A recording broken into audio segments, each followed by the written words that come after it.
Hey everybody, it's Mayor John Huffman and welcome to this week's Minute with the Mayor. And this week we're honoring some of Southlake's heroes.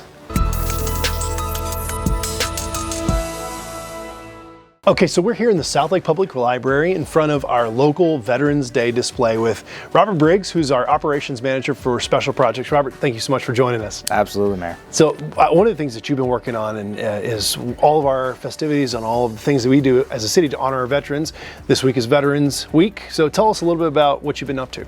Well, the citizens have been asking for us to do a little more to recognize our veterans. The city council, city administration, everybody's wanting us to do a little more to recognize what our veterans have done for our freedom. So we've had quite a few, new things to do that. Yeah. So and you've revamped the whole program. How did this revamp come about? Well, like I said, it was pretty organic. It was more along the lines of everyone having an idea that they would bring forward, and we'd explore the possibility of it, and we've done everything we can to make some of those ideas come true. I love that. I mean, it's so important to honor our vets. And actually, I don't want to bury the lead. You're a veteran yourself. Thank you for your service. Absolutely. So what are some of the changes that we can expect to see?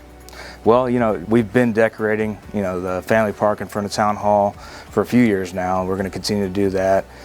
But some of the new things that you'll see is at every one of our public facilities, we have designated parking for our veterans now. And we also have a veterans program we're going to be having on November 11th this year. And one other really cool program I think we've just started up is we've worked with our communications team to put together a nomination form that people can go on there and nominate a family or a friend that's served in the armed forces. And we put this really neat custom pole banner together, and those are going to be displayed right in front of Town Hall the week of Veterans Day. Awesome. And one of the coolest parts of that program, though, I think, is that when they're taken down, they're going to be given to the veteran as a special memento. Right. That's so cool. And another special project that you worked on that I thought was just absolutely phenomenal was our military academy and our RTC send-off for the kids. Yeah, it was pretty special. We did that over the summer.